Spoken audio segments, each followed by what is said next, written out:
हरियाणा विधानसभा चुनाव के चौंकाने वाले नतीजों के साथ ही राजस्थान में 7 सीटों पर होने जा रहे विधानसभा उपचुनाव को लेकर सियासी गहमागहमी अब तेज हो गई है। कांग्रेस के साथ ही बीजेपी भी उपचुनाव की तैयारियों को धार देने में जुटी हुई है। इसके लिए भाजपा और कांग्रेस लगातार अपने संगठन के कार्यकर्ताओं की नब्ज टटोलने में लगे हुए हैं। बीजेपी और कांग्रेस समेत सारी ही पार्टियां इस दंगल में उतर चुकी हैं। दोनों ही पार्टियों के दिग्गज नेता जनसंपर्क अभियान में लग चुके हैं। पार्टी के आला कमान किसी भी तरह की कोई चूक नहीं करना चाहते। ऐसे में आइए जानते हैं कौन से खेमे से किस पार्टी का उम्मीदवार इस सियासत के दंगल में उतर जाएगा।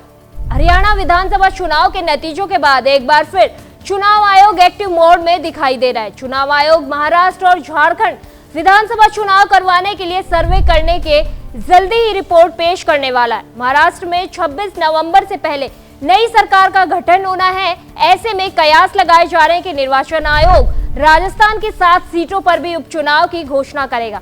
ऐसे में निर्वाचन आयोग इस संदर्भ में 2 से 3 दिन में निर्वाचन कार्यक्रम घोषित कर सकता है।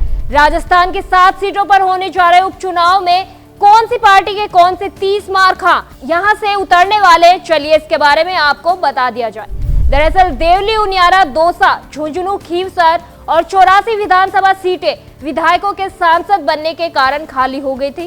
रामगढ़ और सलूम्बर सीट विधायकों के निधन के कारण खाली हुई थी। चलिए पहले जानते हैं दौसा सीट के बारे में।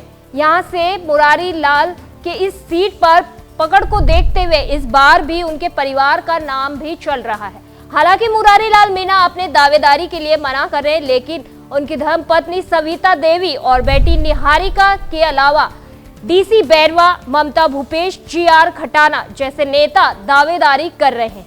वहीं बीजेपी की तरफ से किरोड़ी लाल मीणा के भाई जगमोहन मीणा, पूर्व विधायक शंकर लाल शर्मा, प्रभुदयाल शर्मा, लोकेश शर्मा, ऋषभ शर्मा दबदबा बनाए हुए हैं। झुंझुनू जिले से ब्रिजेंद्र ओला के सांसद बनने के कारण यहाँ के समीकरण बदल गए हैं। कांग्रेस पार्टी में भी ओला परिवार के इतर कई दावेदार मजबूती से ताल ठोक रहे हैं। वहीं भाजपा में भी कई लोग टिकट मांग कर रहे हैं। इसके अलावा उदयपुर वाटी से पूर्व विधायक रहे राजेंद्र गुड्डा भी चुनाव लड़ने की चर्चाओं से भाजपा कांग्रेस की टेंशन बढ़ गई है। वहीं बात करें खीवसर सीट की तो यहां पर नागौर विधायक हरेंद्र मिर्धा ने ताल ठोक रखी है।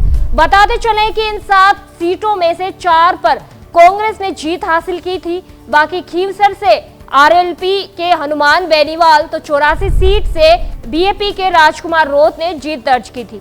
सलूम्बर सीट से ही भाजपा जीत पाई थी। 84 और खीवसर सीट पर कांग्रेस गठबंधन के तहत ही चुनाव लड़ सकती है। अब देखना होगा कि उपचुनाव में कांग्रेस क्या अपना लीड बरकरार रख पाती है या नहीं, या फिर बीजेपी नेता अपना दबदबा कायम रखते हैं, क्योंकि अब प्रदेश में सत्ता पक्ष में भाजपा है।